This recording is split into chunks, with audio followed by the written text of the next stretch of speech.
and welcome back to the Bender Bunker and Hump Day Twang Lick 12.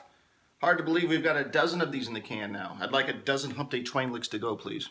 But you can get it. They're all in one central location. As I always say at the end of this video, I put a direct link to the Hump Day Twang Lick playlist where you can see all 12 in one handy location. So what you heard there at the opening, we're moving away from the single string stuff we've kind of been playing with all month, and we're getting back to the other half of that twang equation, which is more of those pedal steel bendy kind of situations. I'll play it once for you here in isolation without the backing track.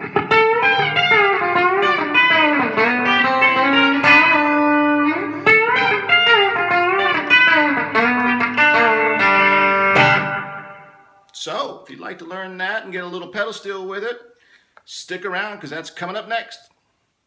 Alright, let's finish March Out Strong with the pedal steely kind of lick in G that we just heard. And it's not too bad. It's up here, of course. This first part is completely going to be on the G and the high E. And so what I want you to do is I want you to take your little finger and put it on the high E string on the 15th fret, and then I want you to put your middle finger on the G string on the 14th. So you should sound like this. Okay.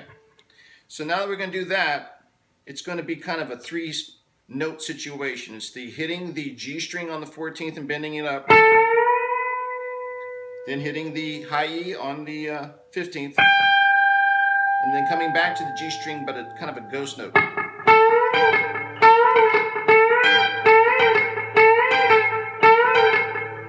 And then we're taking that exact same shape and we're moving it two down. So now our little finger's on the high E on the 13th and our middle finger's on the G string on the 12th.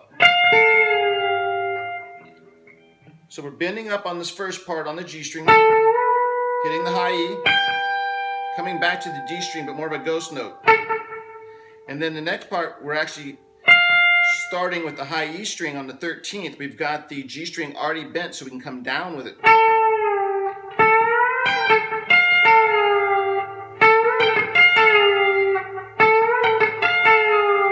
And the reason you're doing that ghost note on that first part is to kind of keep the rhythm of the thing.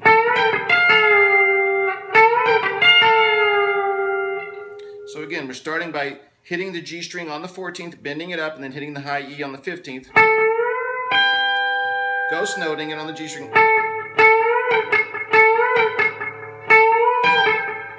And then we're going down and hitting the high E on the 13th, then hitting the already bent G on the 12th and letting it down.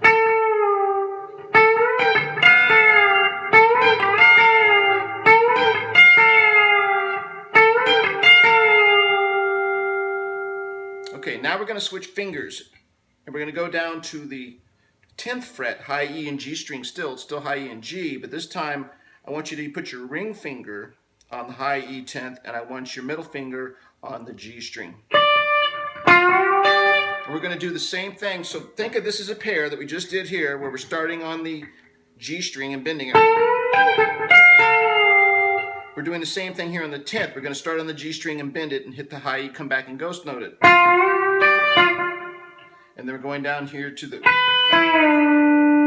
So the same kind of thing. You're doing the G string up, high E, back to the ghost note. And then you go down here to the 7th fret and you're still on the E and the G string. This time you're hitting the high E first and then coming to the bent G.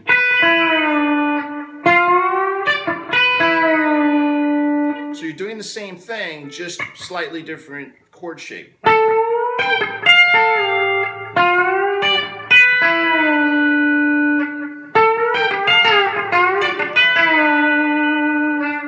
So just get used to doing those shapes and then start putting in more of the twang and the bendy stuff once you get comfortable with them.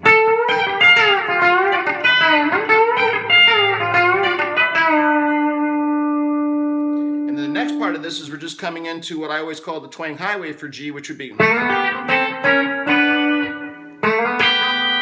So again, that is going to be your middle finger coming up on the G string on the 4th, and then your high E on the 3rd.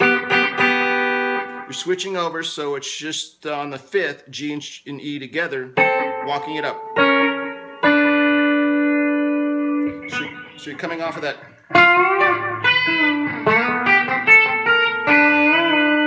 When I get to that last one on the 7th, I bend the G up and give it a nice waggle.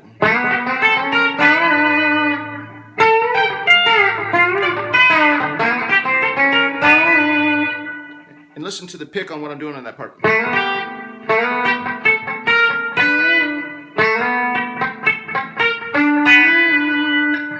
I always feel it's better for you to hear it than see it, but if you need to see it, it's... That last one I'm just hitting on a downstroke and bending that G string. So again, here we go.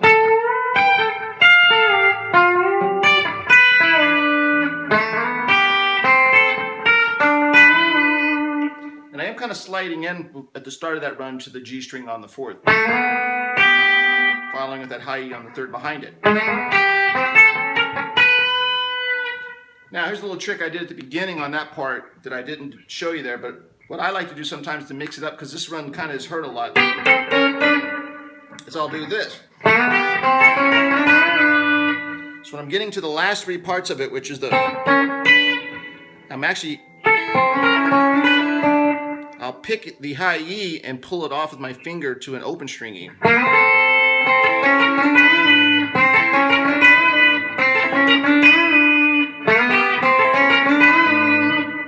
So that's fun too. A little extra bonus tip for you there. That's what I like to do, and just to kind of mix things up. So real slow from the top.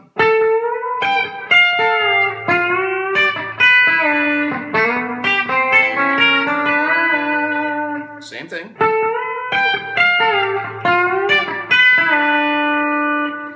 And this time we're doing that.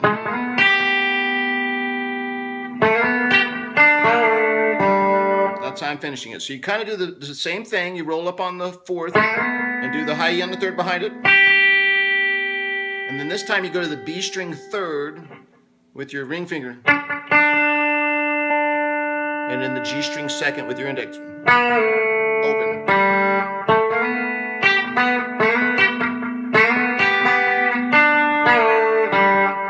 So we're doing back to the G on the 4th. And then we hop down here to the 3rd on the B, note it, and then the G string 2nd, already bent coming into the bend, and then open G. All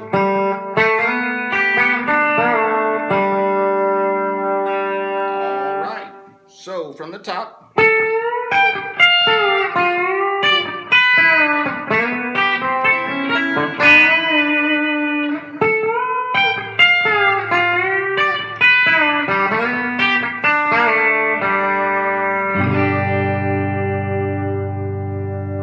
Again, once you get that down, you can start sliding into that to start it with to make it a little bit more pedal steel.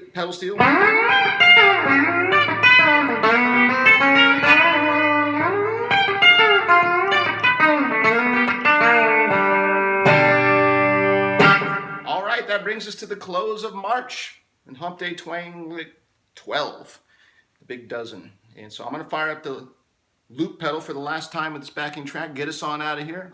Hope you enjoyed March as much as I did. I'm looking forward to a great spring and plenty more twang ahead. So until next week, enjoy yourselves. It's never too late to go on a bender in the Bender Bunker. And as always, we definitely appreciate you watching.